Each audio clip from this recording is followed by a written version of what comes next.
My stepmother stood in the middle of the hospital corridor, mascara running down her cheeks, and told the doctor, "Let him go. That's what he would want." I looked at her, the woman who had spent 20 years erasing me from every family photo, every Christmas dinner, every birthday call. Then I opened my leather briefcase, pulled out a stack of documents, and said, "No, he wouldn't want that, and you don't have the authority to decide." The color drained from her face. I'm Polly Atwood, 34 years old, and this is the story of the day I had my entire family escorted out of my father's VIP hospital room, not with tears or screaming, but with a signature he had placed 5 years earlier, when no one was watching. If you're watching this, please subscribe and let me know where you are watching from. The call came at 6:52 a.m. on March 14th. I was standing in my kitchen in Montrose, Houston, pouring coffee into a travel mug, mentally rehearsing the quarterly presentation I had to deliver at 9. My phone buzzed against the granite countertop, an unknown number with a 713 area code. I almost let it go to voicemail. "Ms. Atwood? This is Rebecca Torres, patient coordinator at Memorial Hermann Hospital. I'm calling about Richard Atwood." The name hit me like a physical blow. I hadn't spoken to my father in 8 years. 8 years of silence, of holidays spent alone, of pretending I didn't have a family at all. "He was brought in this morning at 5:47 a.m., she continued. "Ischemic stroke. He's currently in the ICU unconscious. You're listed as his primary emergency contact." I set down the coffee mug. "I'm sorry, his what?" "Primary emergency contact. Your name and number were on a card in his wallet, along with a note that says, 'Call first.'" My throat tightened. 8 years of nothing. Not a single phone call, not a birthday card, not even a text message. And somehow, my number was still the first thing they found when they searched his pockets. "Is there anyone else I should notify?" Rebecca asked. "A spouse, perhaps? Our records show he's married to a Diane Atwood." There it was, the name I had trained myself not to react to. "Yes," I heard myself say. "He has a wife, but I'll be there in 20 minutes. I hung up, grabbed my keys, and walked out the door without changing out of my work clothes. The presentation could wait. The quarterly numbers could wait. My father was dying, and for some reason I couldn't explain, he had wanted me to know first. The last time I saw my father was Thanksgiving 2016. I was 26, freshly promoted to senior analyst at Hartwell Energy, proud enough to think that professional success might finally earn me a seat at the family table. I drove 4 hours to River Oaks with a bottle of wine that cost more than I could afford, rehearsing what I would say when Diane inevitably made a comment about my clothes or my hair or my life choices. What I didn't rehearse was what she said instead. We were 14 people around the dining table: Diane's sisters, her cousins, a few neighbors she wanted to impress. My father sat at the head, carving the turkey, while Diane held court at the other end. "Richard has 2 children," she announced, raising her glass. "Marcus and Brittany. They've been such a blessing to us." I waited for the correction, for my father to say, "3 children, actually." For someone, anyone, to acknowledge that I was sitting right there, between a cousin I'd never met and an empty chair. No one did. Marcus smirked. Brittany pulled out her phone and started recording an Instagram story. And my father just kept carving the turkey, his eyes fixed on the blade. "Polly is—" Diane paused, as if searching for the right word. "She's a reminder of a difficult time in Richard's life. We don't really count her as family." I stood up. I didn't say anything. I didn't throw my wine or flip the table or make a scene. I just walked out, got in my car, and drove back to Houston in the dark. That was the last time I spoke to any of them. Until the phone rang 8 years later. Memorial Hermann's ICU waiting room smelled like industrial disinfectant and stale coffee. I arrived at 7:45 a.m., still wearing my navy blazer and the heels I'd planned for the boardroom. They were already there. Diane sat in the corner, dabbing her eyes with a tissue that somehow never smudged her makeup. She wore head-to-toe black, as if she'd already planned the funeral. Marcus stood behind her, arms crossed, scrolling through his phone. And Brittany was filming herself crying. "Praying for my stepdad," she whispered into the camera. "Send love, everyone." I approached the nurse's station, keeping my voice steady. "I'm here for Richard Atwood. I'm his daughter." The nurse, a woman in her 50s with kind eyes, glanced at her screen. "Polly Atwood? You're listed as his emergency contact. Let me get the doctor." Behind me, I heard Diane's voice cut through the waiting room. "What is she doing here?" I didn't turn around. Marcus was less subtle. He crossed the room in 3 strides, stopping just close enough that I could smell his cologne. "Who called you?" "This is a family matter." "The hospital called me," I said, "because my name was in his wallet." "That's impossible." Diane had risen from her chair, tissue still clutched in her hand. "I'm his wife. I should have been contacted first." The nurse looked up from her computer. "Ma'am, the patient designated Ms. Polly Atwood as his primary emergency contact. That's who we're required to notify." Diane's face went rigid. For a moment, I saw something flicker behind her eyes. Not grief, not confusion, but calculation. "There must be some mistake," she said. I looked at her for the first time in 8 years. "Maybe," I said, "or maybe there isn't." Dr. Samuel Reeves was a tall man in his late 40s with graying temples and the kind of calm that only comes from delivering bad news for decades. He led me to a private consultation room on the 3rd floor, away from Diane's glare and Brittany's phone camera. "Your father suffered a major ischemic stroke at approximately 5:30 this morning," he said, sliding a scan image across the table. "There's significant blockage in the middle cerebral artery. He's currently in a medically induced coma to reduce brain swelling." I stared at the image, a gray mass with dark shadows I couldn't interpret. "What are his options?" "If we perform an endovascular intervention within the next 48 hours, his chances of meaningful recovery are around 65%. The procedure costs approximately $180,000, and he'll need extensive rehabilitation afterward." Dr. Reeves paused. "Without the surgery, we're looking at severe permanent disability, or worse." "Then do the surgery." "It's not that simple, Ms. Atwood." He folded his hands. "Your father can't consent for himself right now. Someone with legal authority needs to sign off on the procedure, the costs, and any decisions about his ongoing care. His wife doesn't automatically have that authority, not in Texas." Dr. Reeves leaned forward. "Do you know if your father ever designated a medical power of attorney?" The question hung in the air. I thought about the emergency contact card, the note that said "call first," the 8 years of silence that suddenly felt like something else entirely. "I need to make a phone call," I said. Dr. Reeves nodded. "Mrs. Atwood is already asking to sign paperwork. If there's something I should know, I need to know it soon." I stepped into the hallway and pulled out my phone. Thomas Morrison answered on the 2nd ring. "Polly." His voice was warm, unhurried, the same steady baritone I remembered from 5 years ago. "I've been expecting your call."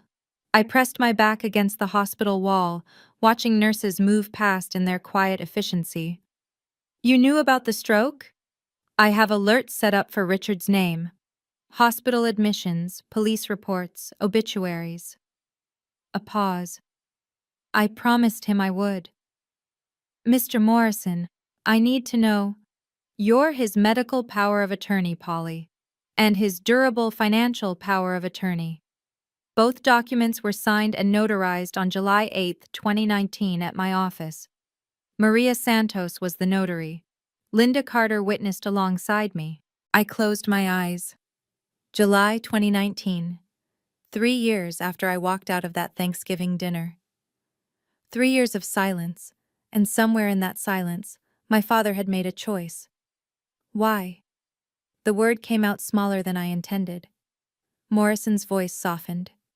"He came to me in June of that year, said Diane and Marcus had been pressuring him to change his will, to remove you entirely. He was shaken. He said, "If something happens to me, Tom, I don't trust anyone but Polly to do the right thing." My throat burned. He never told me. He said he tried to call you, several times. You didn't answer. I remembered those calls. Unknown numbers I'd sent straight to voicemail, assuming they were spam, or worse, Diane trying to reach me through a different line. "I have the original documents in my office safe," Morrison continued. "I've already faxed certified copies to the hospital's legal department. They should be verified within the hour." "And Diane?" "Diane has no idea these documents exist." I opened my eyes. Down the hall, I could see her pacing, phone pressed to her ear. "She's about to find out." "There's something else you need to understand," Morrison said, his tone shifting. "If you don't act quickly, Diane will." I watched her through the glass partition, still pacing, still talking, her free hand cutting sharp gestures through the air. "She's already contacted Gerald Hoffman. He's a family attorney, handles high-asset divorces and inheritance disputes. My guess is she's going to petition for emergency guardianship, claim you're estranged and unfit to make decisions." "Can she do that?" "She can try. Texas courts generally favor the spouse, but a valid POA supersedes spousal rights when it comes to medical decisions. The problem is, if she files before the hospital officially recognizes your authority, you'll be tied up in court while your father's window for surgery closes. 48 hours. That's what Dr. Reeves had said. 48 hours to save 65% of my father's brain function." "What about his finances?" "The durable financial POA gives you control over all his accounts the moment he's declared incapacitated. That includes the joint accounts with Diane." Morrison paused. "Polly, I ran a preliminary check this morning. Richard has approximately $890,000 in liquid assets. In the past 4 months alone, Diane has transferred $127,000 from their joint account into separate accounts under her name and Marcus's." The number hit me like ice water. $127,000. Moved quietly, methodically, while my father was still healthy enough to notice, if he'd been paying attention. "She's been preparing," I said. "Yes, and if Richard dies before you establish control, that money disappears into probate, and Diane's lawyers will tie up his estate for years." I thought about my father's face at that Thanksgiving table, the way he'd kept carving the turkey, eyes down, saying nothing. Maybe he'd been planning too. "Tell me what I need to do." I walked back into the ICU waiting room at 8:47 a.m. Diane had upgraded her audience. A man in a gray suit stood beside her now, mid-50s, silver cufflinks, the kind of practiced sympathy that came with a billable hourly rate. Gerald Hoffman. I recognized the type from a decade of corporate meetings, the lawyer who made problems disappear for people who could afford it. "Completely unacceptable," Diane was saying, loud enough for the nurses to hear. "I'm his wife of 20 years. That girl abandoned him. She has no right to be here." I didn't slow down. I walked past her, past Marcus's glare and Brittany's phone camera, straight to the nurses' station where a supervisor had appeared. A woman in her 40s with a hospital badge that read Patricia Okonkwo, Patient Services Manager. "Ms. Atwood?" Patricia looked up from her computer. "I just received documentation from Morrison and Keller regarding your father's case. I'd like to register officially as his medical power of attorney," I said, "and I'm requesting a formal meeting with the attending physician, hospital administration, and all relevant parties tomorrow morning at 10 a.m. Behind me, I heard Diane's sharp intake of breath. "She can't do that." Gerald Hoffman stepped forward, his voice smooth as oil. "My client is the legal spouse. Any documents signed without her knowledge are subject to challenge." "Mr. Hoffman," Patricia's tone was polite but firm, "the documents have been verified by our legal department. Ms. Atwood's authority is recognized by this hospital pending any court order to the contrary." Diane grabbed my arm. "You think you can just walk in here after 8 years and take over? He's my husband." I looked at her hand on my sleeve. Then I looked at her face. "And he's my father. He chose me."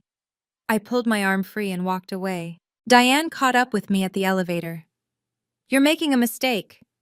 Her voice was low, venomous, stripped of the grieving widow performance she'd been giving the nurses. "You have no idea what you're walking into." I pressed the button for the 7th floor. "I think I do." "Do you?" She stepped closer, blocking the elevator doors. "You think Richard chose you? He felt guilty, Polly. That's all. Guilty for your mother, guilty for how things turned out. He signed those papers to make himself feel better, not because he actually trusted you." "Then why didn't he tell you about them?" Her jaw tightened. Marcus appeared at her shoulder, his face flushed. "You need to leave, now, before this gets ugly." "It's already ugly," I said. "It's been ugly for 20 years. We're his family." Diane's voice cracked, not with grief, but with something rawer, desperation. "You're just a reminder, a mistake he couldn't fix." The elevator doors opened behind her. I stepped around her into the car. "I'm the mistake he trusted with his life," I said. "What does that make you?" The doors began to close. Diane shoved her hand between them, forcing them back open. "You'll regret this." Her eyes were bright with fury. "I've spent 20 years building this family. 20 years taking care of him while you played victim. You think a piece of paper changes that?" "I think it changes everything." The doors closed on her face. I leaned against the elevator wall, my hands shaking for the first time since the phone call that morning. The adrenaline was wearing off, leaving something cold and sharp in its place. This wasn't over. Diane didn't lose gracefully, but neither did I. The conference room on the 7th floor had floor-to-ceiling windows overlooking the Texas Medical Center. 21 hospitals, over 100,000 employees, the largest medical complex in the world. From up here, it all looked orderly, controlled. Patricia Okonkwo was waiting for me inside. "We've confirmed receipt of both power of attorney documents," she said, sliding a folder across the polished table. "Medical and financial.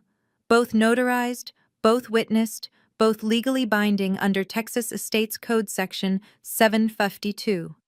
I opened the folder. There they were, my father's signature, dated July 8, 2019, beside mine. The handwriting was shakier than I remembered, but unmistakably his. "Mrs. Atwood has requested that her attorney attend tomorrow's meeting," Patricia continued. "She's also filed a preliminary inquiry with our ethics committee, claiming you may have exerted undue influence over your father." Undue influence? I almost laughed. I haven't spoken to him in 8 years. Which is precisely what she's arguing. That you're estranged, that you don't know his current wishes, that the documents may have been signed under duress. Patricia paused. "I'm not saying she has a case. I'm saying she's going to make noise." "What do you need from me?" "Verification from the attorney who prepared the documents. A statement of your father's intent, if possible. And—" she hesitated. "Frankly, Ms. Atwood, I need you to stay calm. Whatever happens in that room tomorrow, the hospital's position is clear. You have legal authority. But if this turns into a public spectacle, it makes everyone's job harder." I thought about Brittany's phone, always recording, about Diane's talent for playing the victim. "I understand," I said, "but I should warn you, my stepmother doesn't do anything quietly." Patricia's expression didn't change. "Neither does this hospital. Security will be present." I stayed at the hospital that night. The ICU had a small waiting area with vinyl chairs and a vending machine that hummed in the darkness. I wasn't allowed into my father's room yet. The POA verification was complete, but visiting hours had ended, and Dr. Reeves wanted to run additional scans before morning. So I sat alone, watching the numbers on the wall clock crawl toward midnight. At 11:47 p.m., I pulled out my phone and opened an email I hadn't read in 5 years. From Richard Atwood to Polly. Atwood. Date, July 12, 2019, 3:42 p.m. Subject, for when I can't speak for myself.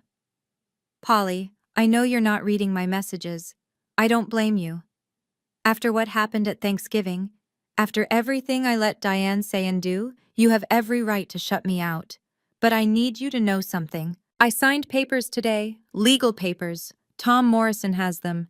If anything ever happens to me, if I get sick, if I can't make decisions for myself, you're the one I trust to make them for me. Not Diane. Not Marcus. You. I should have protected you. I should have stood up for you every single time she made you feel like you didn't belong. I was weak. I was afraid of being alone again after your mother died, and I let that fear turn me into someone I don't recognize. You're the only one who will do what's right, Polly. Not what's easy, not what's profitable. What's right.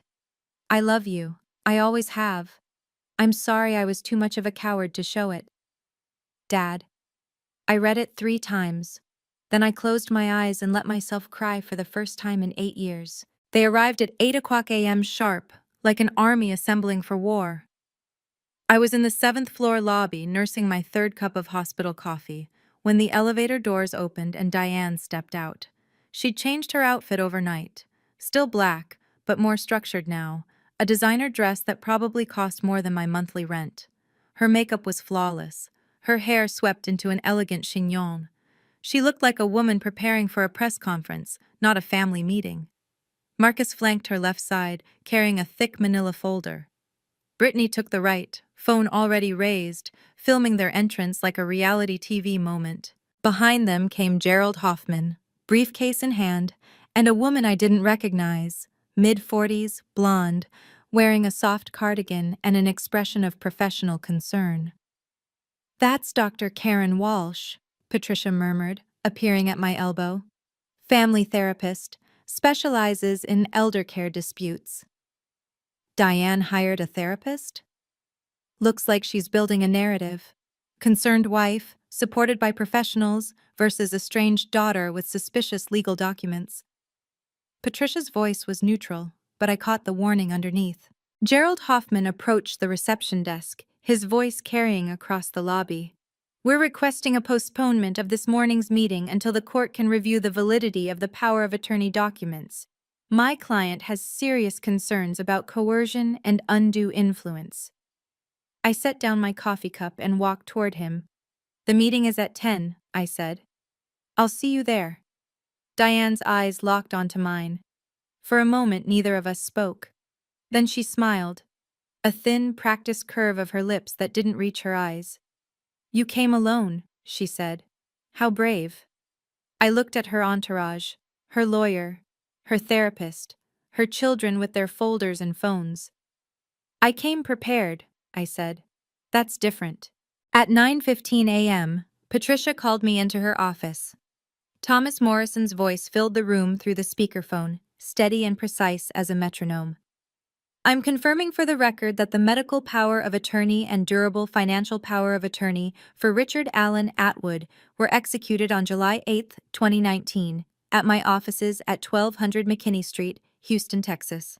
The documents were notarized by Maria Santos, Notary Public, Harris County, Commission number 128-47593. Witnesses present were myself, Thomas Morrison, and my legal assistant, Linda Carter." Patricia made notes on her tablet. "And you can verify Mr. Atwood was of sound mind when he signed?" "Absolutely. I've known Richard for 15 years. He came to me specifically because he had concerns about his wife and stepchildren attempting to manipulate his estate planning. He was lucid, deliberate, and emphatic about his wishes." Morrison paused. "He told me, and I quote, 'If I can't speak for myself, Polly speaks for me. No one else.'" I stared at the phone, my chest tight. "Under Texas Estates Code Section 752051, Morrison continued, "a properly executed medical power of attorney takes effect immediately upon the principal's incapacity. Spousal consent is not required.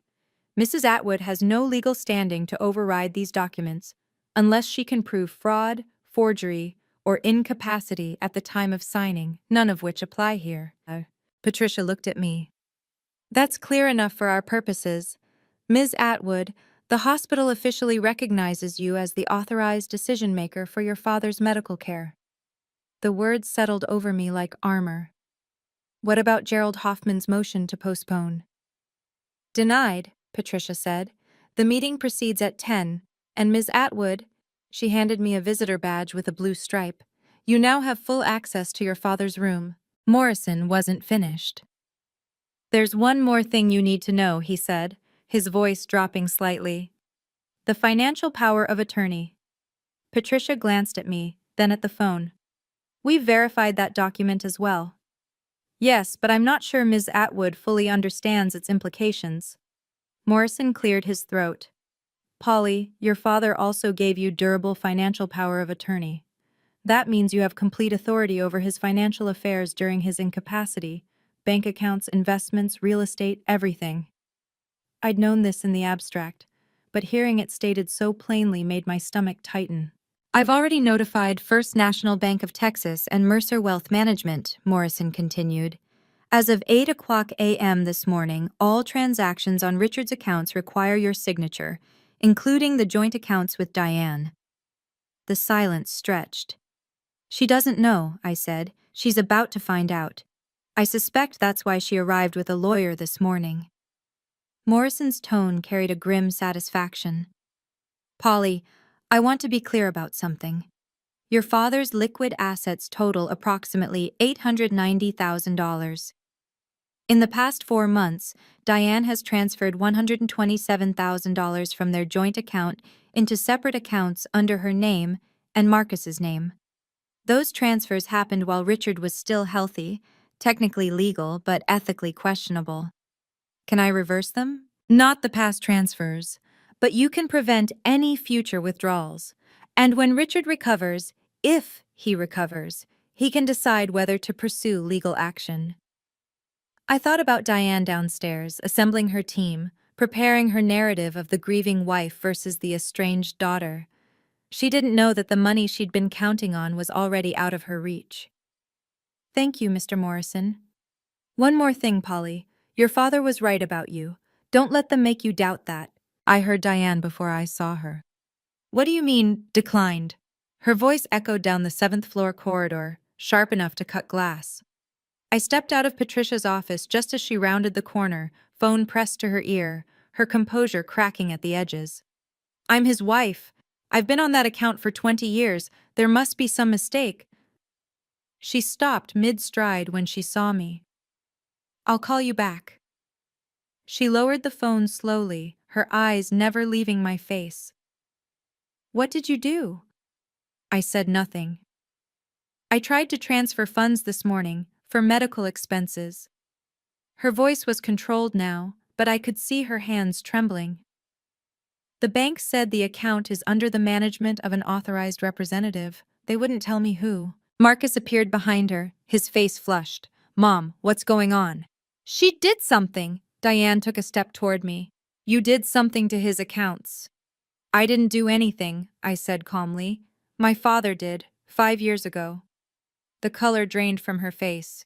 He gave me financial power of attorney, I continued, which means that as long as he's incapacitated, I control his assets, all of them, including the joint accounts.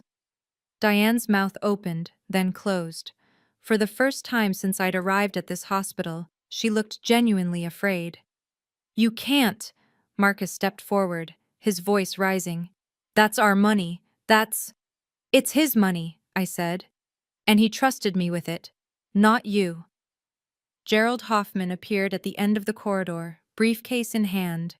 Diane, we need to talk, now. She didn't move.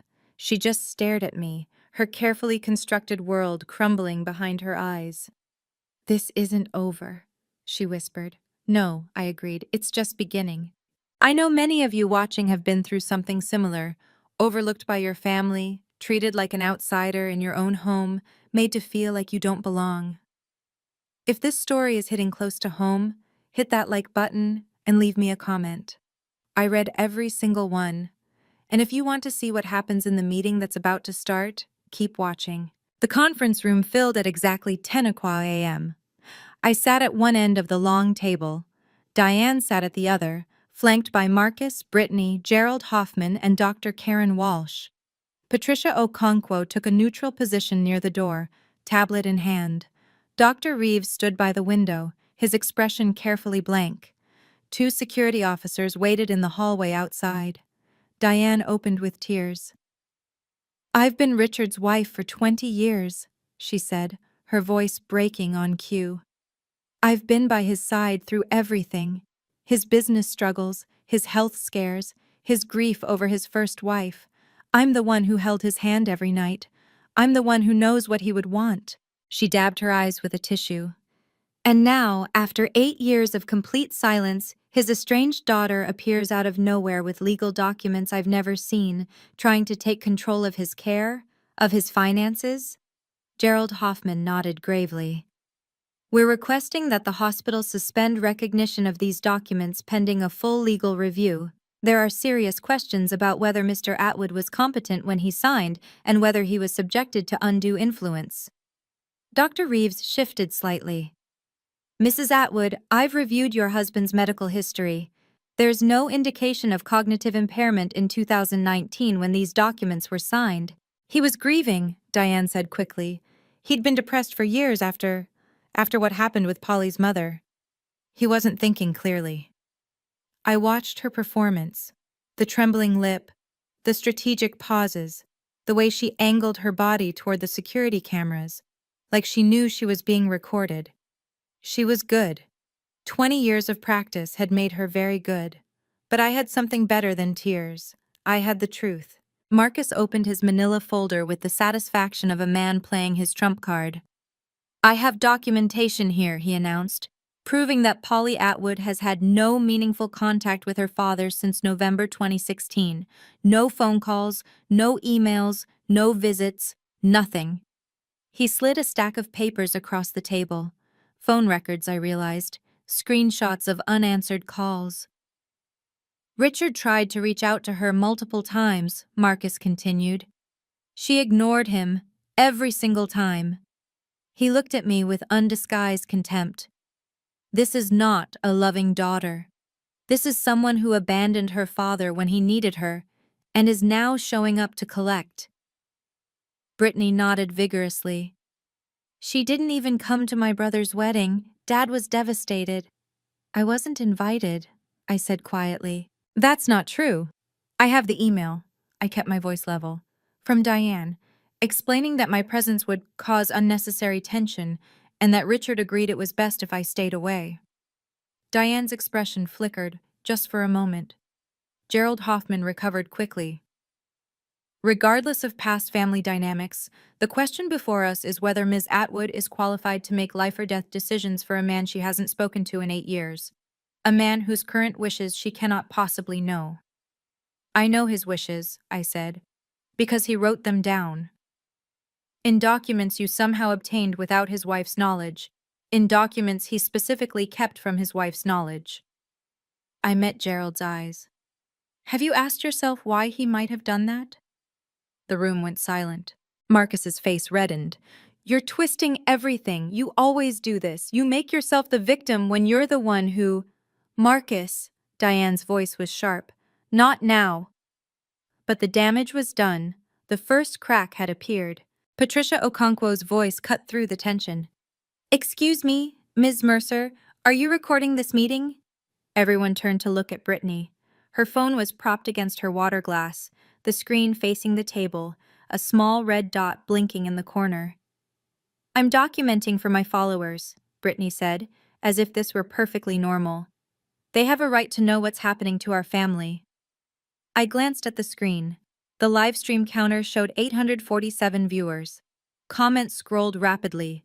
"Kick her out, gold digger daughter, Team Diane. This is so sad." "This is a private medical consultation," Patricia said firmly. "Recording is not permitted without consent from all parties." "It's fine." I surprised myself with how calm I sounded. "Let her record." Diane's eyes narrowed. "In fact," I continued, "I want everyone watching to hear what I'm about to say, since Brittany's followers seem so interested in the truth." Brittany hesitated, then adjusted her phone to get a better angle. The viewer count climbed: 923, 1047, 1156. "Go ahead, Polly." Diane's voice dripped with false sweetness. "Tell everyone your version of events.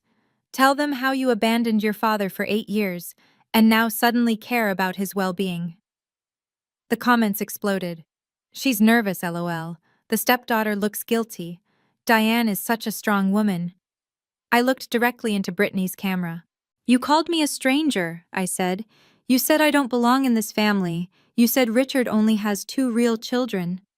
I paused. So let me show you what your real family looks like to the man you claim to love. I opened my briefcase and pulled out a folder. Let's start with an email my father sent me 5 years ago. I stood up slowly, holding the folder against my chest. Before I show you this, I said, I want to confirm something for the record. I looked at Patricia. This meeting is being officially documented by the hospital? Audio recording, yes. Standard procedure for disputed medical decisions. Good. I turned back to the table. Because I want everything I'm about to say to be on the record, and I glanced at Brittany's phone, where the viewer count had climbed past 2,000. I want everyone watching to hear it too. Diane shifted in her seat. What are you doing? Something I should have done 8 years ago. I opened the folder. I'm telling the truth. Gerald Hoffman leaned forward. Ms. Atwood, I would advise you to consult with your own attorney before making any statements that could— I don't need an attorney. I pulled out the first document, a printed email with the header clearly visible. I have evidence. The room went still.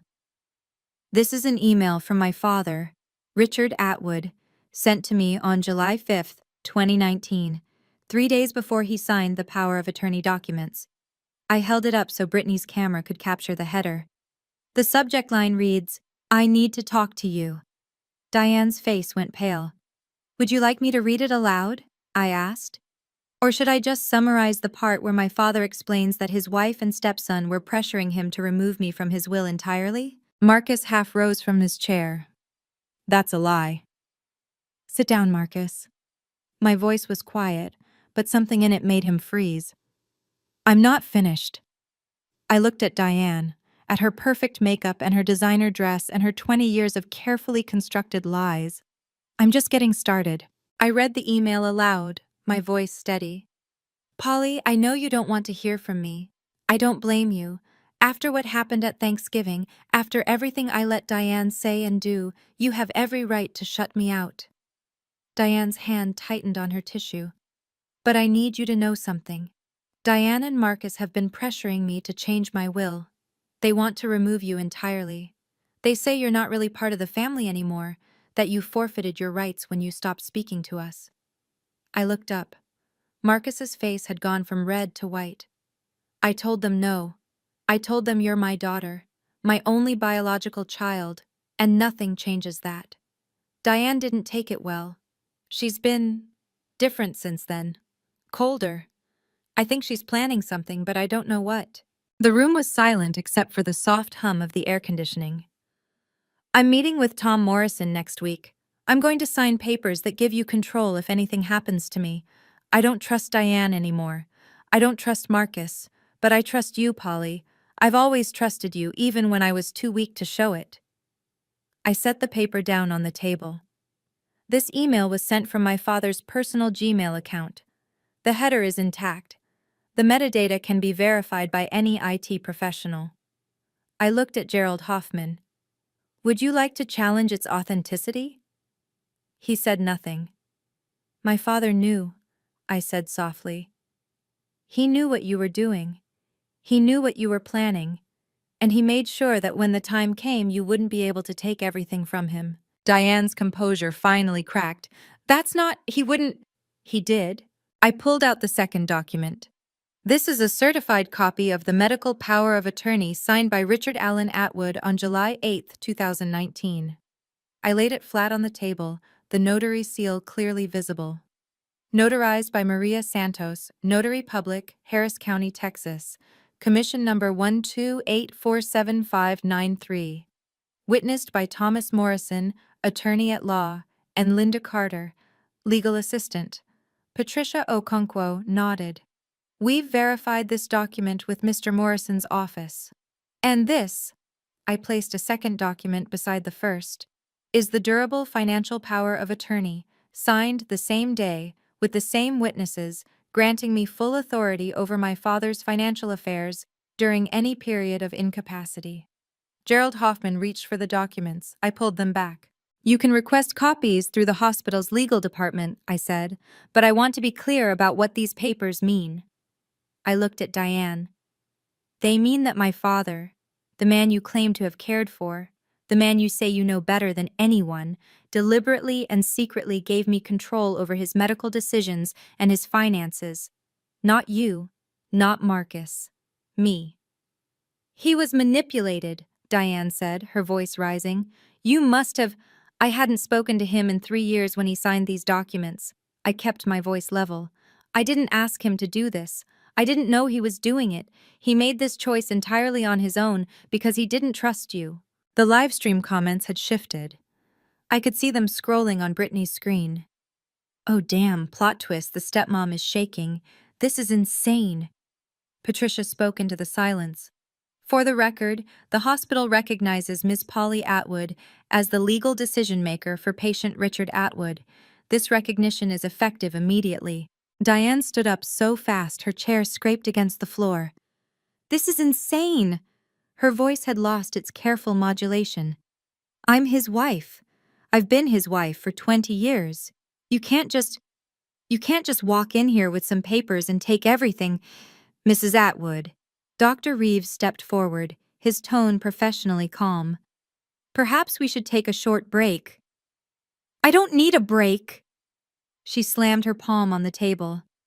I need someone to explain to me how this is legal, how a daughter who abandoned her father gets more rights than his own wife. Marcus grabbed her arm. Mom, calm down. She shook him off. Don't tell me to calm down. She's stealing everything we built, everything we... She stopped herself, but not quickly enough. I saw it register on Patricia's face, on Dr. Reeves's face, on the faces of the 2 security officers who had stepped into the doorway. Everything we built. Not everything Richard built. Everything they built. As if his money, his house, his life were joint projects she had invested in and now expected returns on. Brittany's phone was still recording. The viewer count had passed 8,000. The comments were no longer on Diane's side. She just said the quiet part out loud. It was always about the money. The stepmom is unhinged. You'll regret this, Diane said, her voice dropping to something low and dangerous. I'll take this to court. I'll prove those documents are fraudulent. I'll prove you manipulated him. You can try, I said quietly, but you'll lose. Because my father knew exactly what he was doing. And he made sure there would be witnesses. Diane stared at me, breathing hard. Then she turned to Gerald Hoffman. Do something. He didn't move. I stood up and addressed Dr. Reeves directly. I want my father to have the endovascular intervention surgery within the next 24 hours. I'll sign whatever paperwork is necessary. Dr. Reeves nodded. I'll have the surgical team prepped by tomorrow morning. Regarding the VIP suite, I turned to Patricia. I'll be covering all costs personally, and I'd like to update the approved visitor list. Of course. Patricia had her tablet ready. Who should be included? I looked at Diane, at Marcus, at Brittany, still holding her phone, her live stream audience now over 12,000 people. Just me. The words landed like stones in still water. You can't do that, Marcus said. He's my father. I kept my voice calm, professional, exactly the way I'd learned to speak in boardrooms full of men who didn't want to hear me. And for 20 years you've told me I'm not part of this family, that I'm a stranger, a reminder of something Richard wanted to forget. I looked at Diane. So I'm treating you the way you've always treated me. I turned to the security officers in the doorway. These people are not on the approved visitor list. Please escort them from the VIP floor. Diane's face contorted. You can't. This is... Ma'am.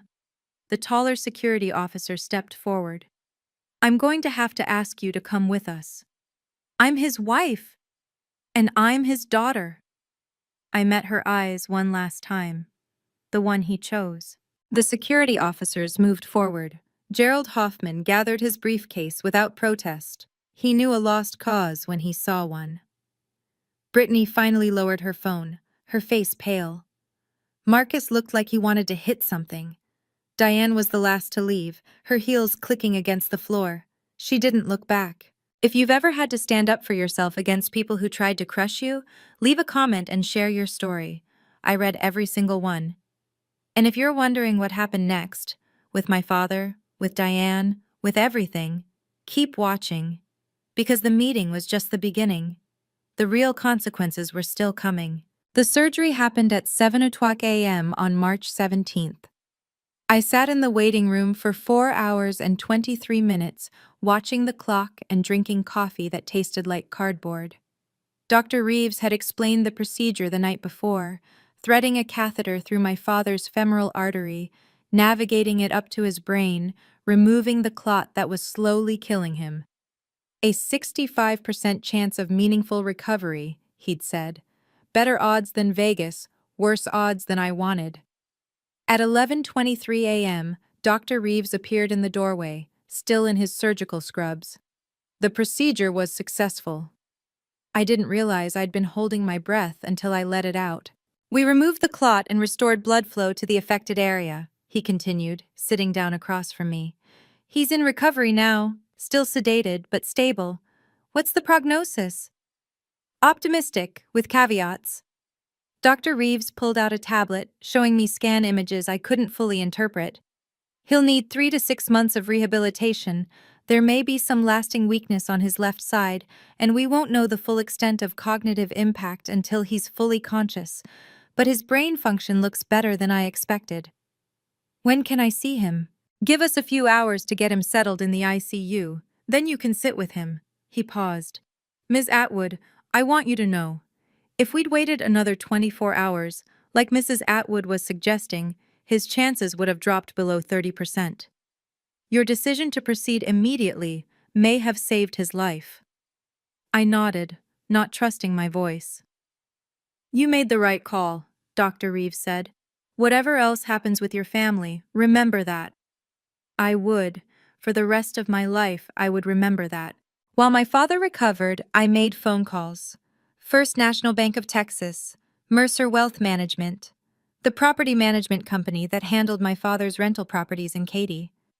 One by one, I introduced myself, provided the POA documentation, and requested the same thing. Freeze all outgoing transactions until further notice. The bank manager, a woman named Sandra Holloway, was particularly helpful. We've already flagged some unusual activity on Mr. Atwood's accounts, she said over the phone. In the past 4 months, there have been multiple transfers totaling $127,000 to accounts held by Diane Atwood and Marcus Mercer. All technically legal, since Mrs. Atwood is a joint account holder, but the pattern is concerning. Small amounts at first, $5,000 here, $8,000 there.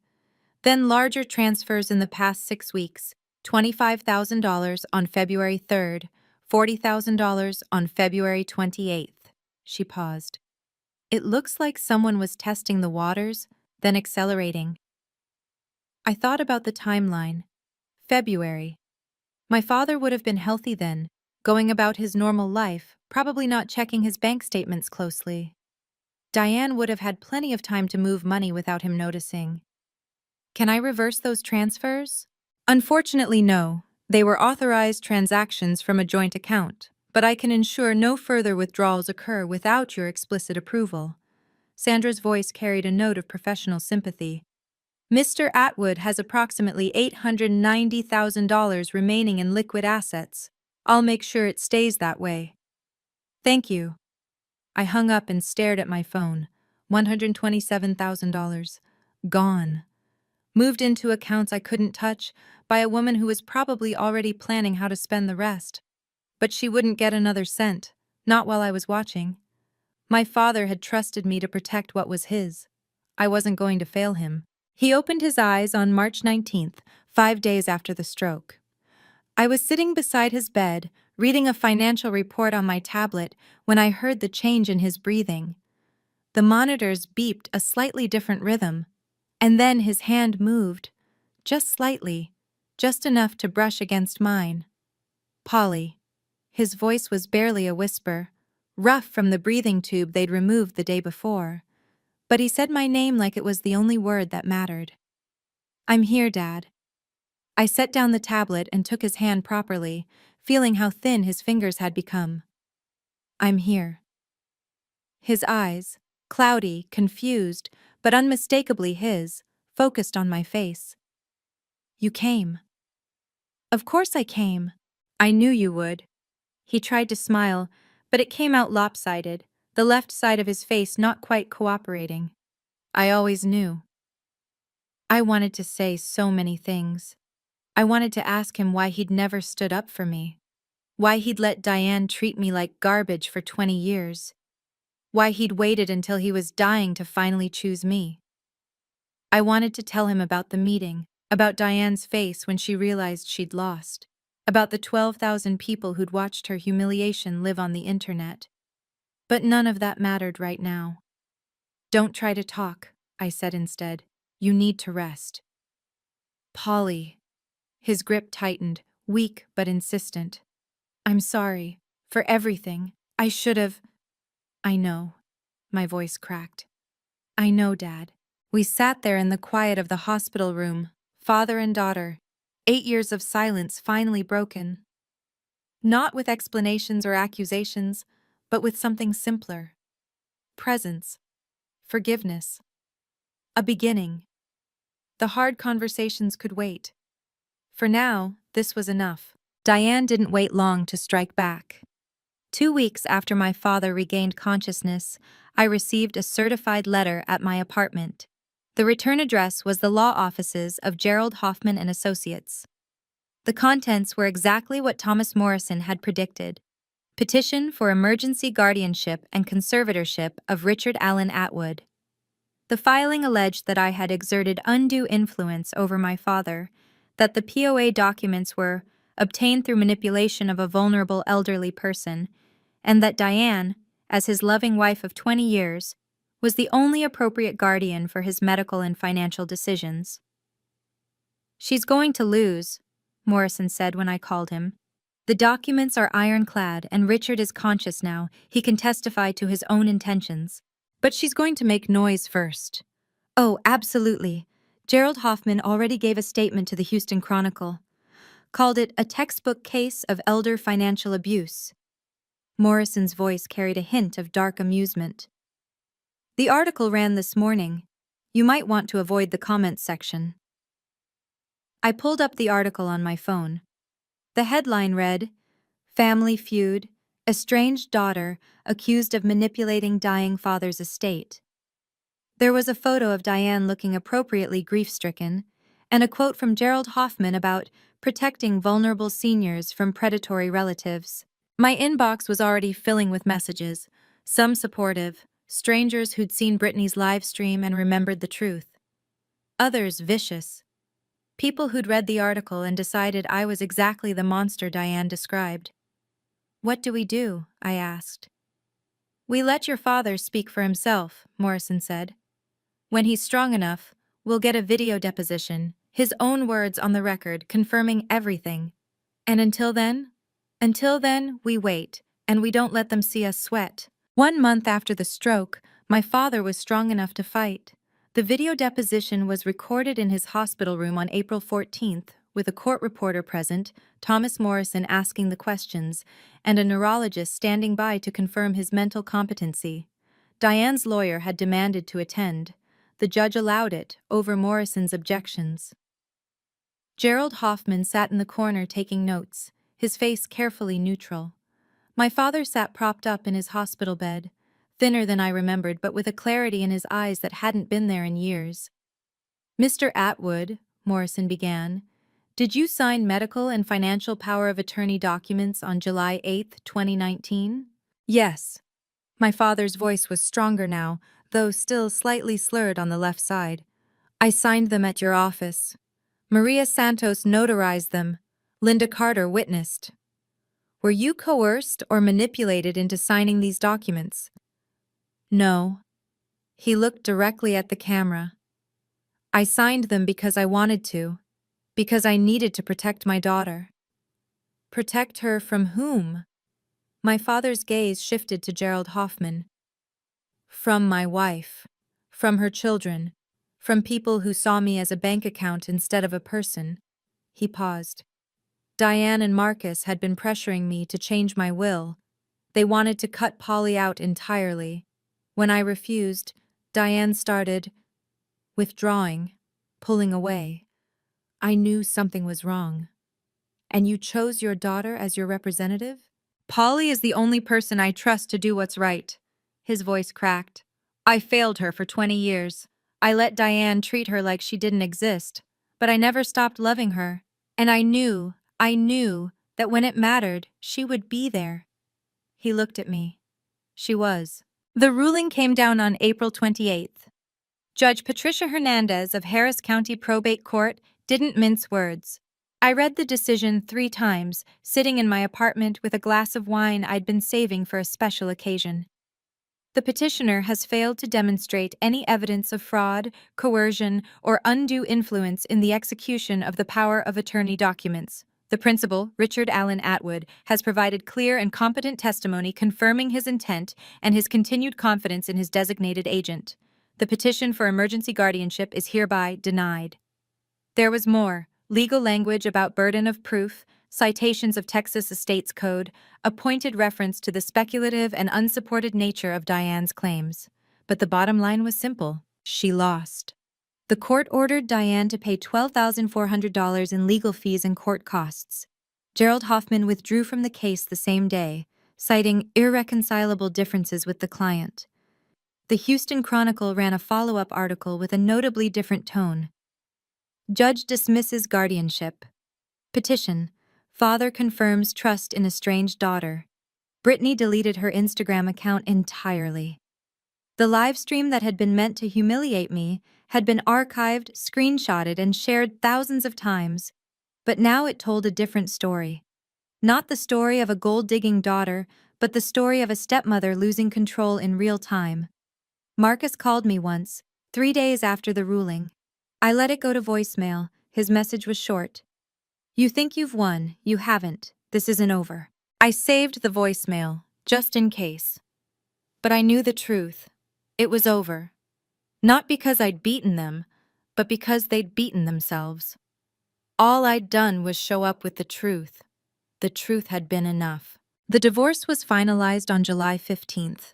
My father filed the papers himself, 3 months after leaving the hospital. His recovery had been better than anyone expected. 85% of his motor function restored, his cognitive abilities largely intact, his determination to rebuild his life stronger than ever. Diane fought it, of course. She demanded half of everything: the house in River Oaks, the investment accounts, the rental properties in Katy. Her lawyers argued that 20 years of marriage entitled her to an equal share of the marital estate. But my father had been more careful than she realized. The prenuptial agreement he'd signed in 2005, the one Diane had apparently forgotten about, limited her settlement to $150,000 in the event of divorce. His attorney at the time had insisted on it, and my father, still grieving my mother's death, had been too numb to argue. Now that numbness saved him nearly $2 million. Diane moved to Oklahoma 3 weeks after the divorce was final. Her sister had a spare bedroom, and Houston society, the charity galas, the country club lunches, the network of wealthy friends she'd cultivated for 2 decades, had quietly closed its doors. Word travels fast in those circles. The live stream had seen to that. Marcus lost his job at the luxury car dealership in August. The owner, it turned out, was an old business partner of my father's. He'd seen the video, he'd read the court documents. He didn't want that kind of person representing his brand. Brittany's Instagram following dropped from 45,000 to 33,000 in the months following the trial. She rebranded twice, deleted hundreds of posts, and eventually stopped posting altogether. I didn't celebrate their downfall, but I didn't mourn it either. They had built their lives on my father's money and my exclusion. Now they had neither. My father sold the River Oaks house in September. Too many ghosts, he said, signing the closing documents with a hand that still trembled slightly. I don't want to live with Diane's furniture, Diane's curtains, Diane's memories. I want something new. He found an apartment in Montrose, 3 blocks from mine. A 2-bedroom with a small balcony overlooking a courtyard garden, modest by his old standards, but more than enough for a man learning to live alone for the first time in 20 years. We had dinner together every Thursday. Sometimes I cooked, sometimes we ordered Thai food from the place on Westheimer. Sometimes we just sat on his balcony with glasses of wine, watching the sun set over the Houston skyline. He told me stories about my mother, things I'd never known, how they'd met at a college football game, how she'd laughed at his terrible jokes, how she'd held my hand in the delivery room and whispered my name before anyone else. 20 years of silence, and suddenly I had a mother again, alive in my father's memories. I should have told you sooner, he said one evening, his voice heavy with regret. I should have kept her alive for you, but Diane, she didn't want to hear about Sarah. She said it made her feel like a replacement. She was a replacement, I said quietly. He nodded. I know. I knew it then too. But I was lonely, Polly. After your mother died, I was so lonely I couldn't breathe. And Diane was there and she was warm and I thought, he didn't finish the sentence. He didn't have to. We can't change the past, I said, but we can do better now. He took my hand, his grip stronger than it had been in months. Yes, he said, we can. Marcus's email arrived in October. Polly, I know you probably don't want to hear from me. I don't blame you. I said things I shouldn't have said, did things I shouldn't have done. I was angry and scared and I took it out on you. I'm not asking for forgiveness. I'm just asking for a chance. To talk. To explain. To maybe start over. Marcus. I read it twice, then closed my laptop and went for a walk. The thing about boundaries is that they're not about punishment. They're about protection.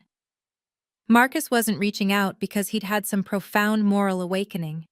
He was reaching out because his life had fallen apart, and he was looking for someone to blame, or someone to save him. I wasn't going to be either. I wrote back 3 days later, after consulting with my therapist and my father. Marcus, I appreciate you reaching out. I don't hold hatred toward you and I hope you find peace and stability in your life. But I don't have space for a relationship with you right now. Maybe not ever. What happened wasn't just a misunderstanding, it was years of deliberate cruelty, and I'm still healing from it. If you genuinely want to make amends, start with my father. He's the one you owe an apology to, not me. I wish you well. Polly. He never responded. Neither did Brittany. She never reached out at all, which was probably for the best. I told my father about the email over dinner that Thursday. You handled it right, he said. Forgiveness doesn't mean opening the door again. Sometimes it just means putting down the weight. I thought about that for a long time afterward. Putting down the weight. That's exactly what it felt like. People ask me sometimes what I learned from all of this. They expect me to say something profound about family, or forgiveness, or the power of standing up for yourself. And those things are true, I suppose. But the real lesson was simpler than that. Sometimes the people who love you the most are the ones who show it the least. My father spent 20 years failing me. He let Diane erase me from family photos.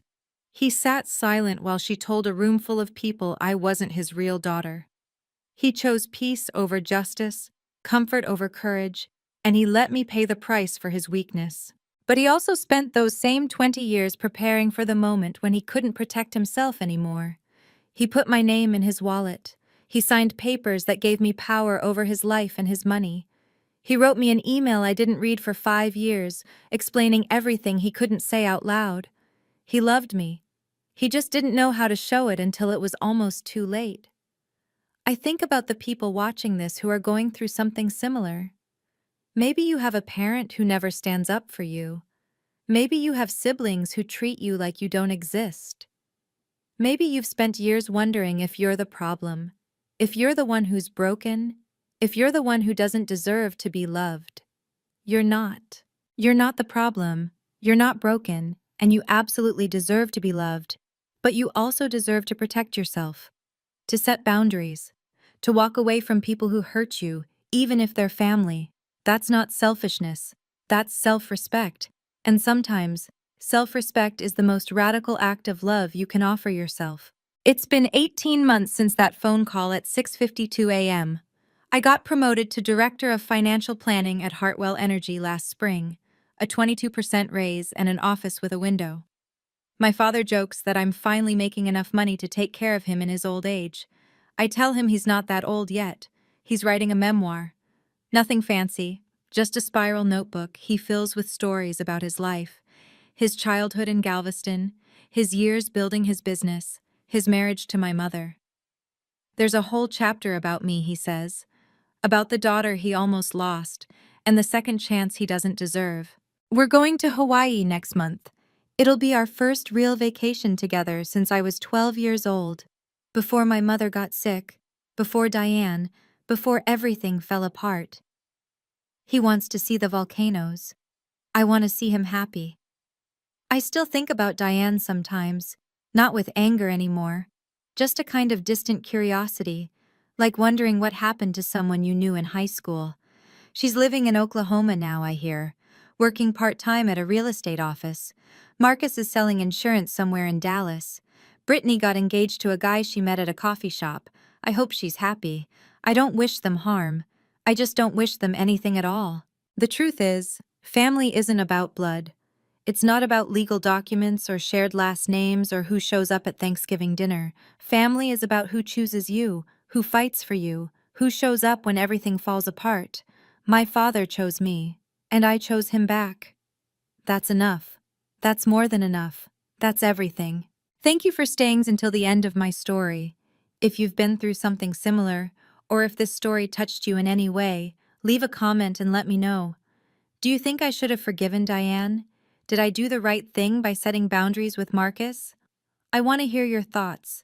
Hit subscribe and turn on notifications so you don't miss the next story. See you soon.